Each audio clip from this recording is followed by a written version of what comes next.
It is my great pleasure to introduce you to the area of computational social science and the work my team is doing together with me. At my professorship, we have an interdisciplinary approach, bringing together methods from the social, natural, computational, and engineering sciences. We focus on combining data science, agent-based computer simulations, lab and web experiments, but also on exploring participatory platforms and their possible applications in a smart cities context. Let me start with how we have moved from data analytics to data science. I will illustrate this with the example of epidemic spreading. We found that a purely data-driven approach would deliver only limited insights. It turns out that the sequence and locations of infected people follow a surprisingly random pattern. This is because air traffic is a major factor in spreading diseases around the globe. As a result, geographical distances are not very informative. However, considering scientific facts of epidemic spreading, it is possible to define an effective distance based on the number of passenger trips between airports around the world. Doing this, the spreading pattern will become a circular diffusion pattern when seen from the perspective of the city where the disease spreading started.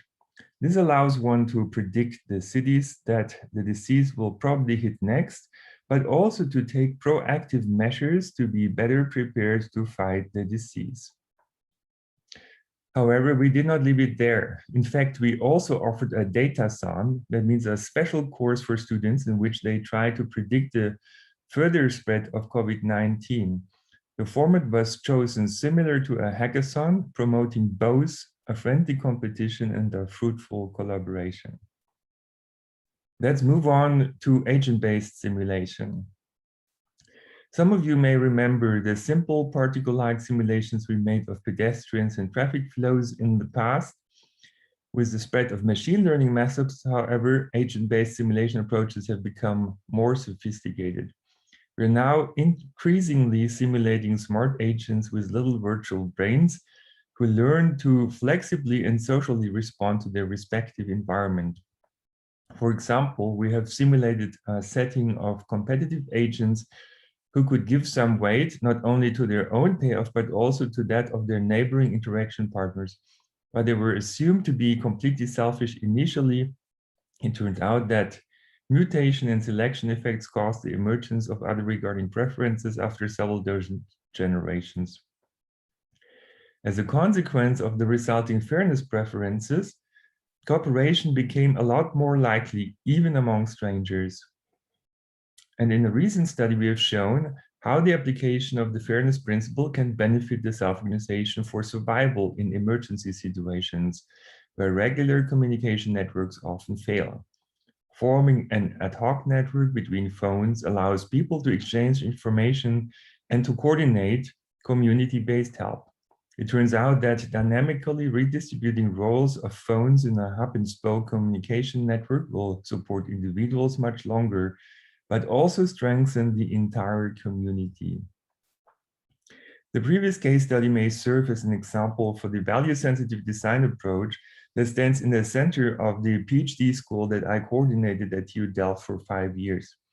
Here, it has been demonstrated how values such as informational self-determination, participation, cooperation, trust, sustainability, and resilience can be promoted by responsible innovation.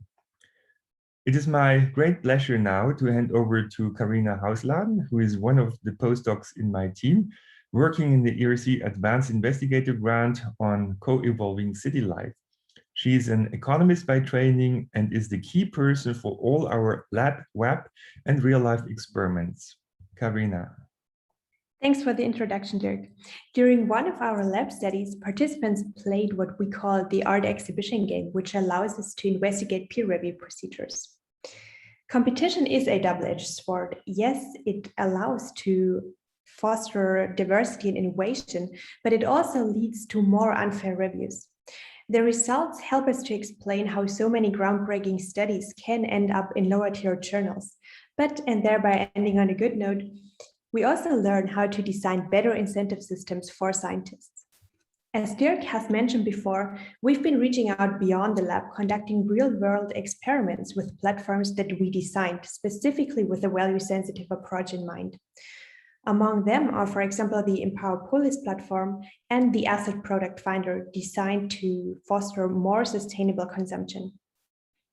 Rather than manipulating people to buy a certain product, the Asset Product Finder specifically grants the freedom to up or downweight features that you care about, be it price, health impact, or sustainability. The customer simply scans the product code and the app matches it with the best fitting product. Field tests indeed have shown that our app helps to change consumption patterns, for example, to make more sustainable choices. So sustainability is one goal that we do care about. Therefore, we conducted a one-week hackathon. Specifically, students learned how to use blockchain technologies in order to design multi-level financial incentive systems that allow or that foster sustainable behavior by design. Our recent research activities are focused in particular on the question how to upgrade cities digitally, both with artificial intelligence and with collective intelligence. This concerns smart cities on the one hand and digital democracies on the other hand. A few years ago, the observation of oscillatory pedestrian flows at bottlenecks inspired a novel self-organized traffic light control in which the traffic flows control the traffic lights. As you may know, traffic optimization in a city is a computationally hard and cannot be done exactly in real time, so simplifications must be made. Rather than trying to optimize traffic lights based on typical traffic flows, we chose to flexibly respond to a short-term anticipation of actual local demands. Computer simulation suggested that this can reach high performance and promote self-organized green waves.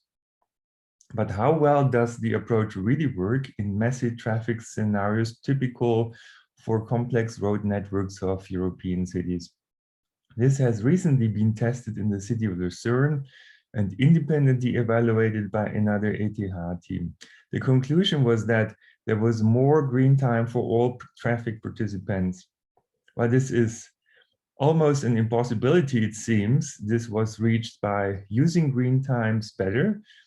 That means by an improved coordination of traffic flows, avoiding unnecessary stops. The question is, will such self-control approaches also stand the test of the digital age, given the ubiquitous use of machine learning and AI? Surprisingly, a classical machine learning approach requires a lot of learning episodes just to perform as well as the self-control approach. However, guiding the learning process of the machine learning algorithm with the scientific knowledge underlying the self-control approach has two benefits. First, learning is accelerated a lot, and second, the result outperforms both methods. The combination of theoretical knowledge and machine learning approaches can also build the basis for upgrading democracy by digital means and thereby harnessing the power of collective intelligence. We started out investigating the characteristics of collective intelligence from a theoretical perspective. We found that in order to maximize collective accuracy, we need to reward accurate minority predictions. In real-world settings, however, be they political or non-political, it's often the majority vote that decides. In order to improve on this, we recently designed a platform called VoteApp. With this, we want to find out which voting mechanisms maximize creativity and help to find better solutions under which conditions.